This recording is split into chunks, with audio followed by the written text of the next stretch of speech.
The dividend discount model is a way investors estimate the value of a stock based on its future dividend payments.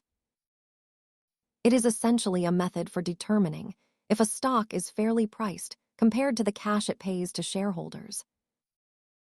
The basic formula divides the expected annual dividend by the investor's required rate of return to find the fair price.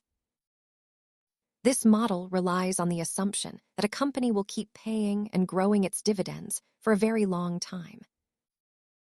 While the dividend model focuses specifically on payouts, a discounted cash flow analysis looks at all free cash generated by the business.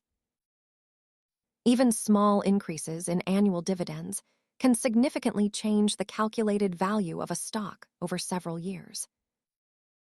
Remember that models are just tools. They provide a mathematical estimate, not a guarantee of future stock performance. Thanks for learning about valuation models.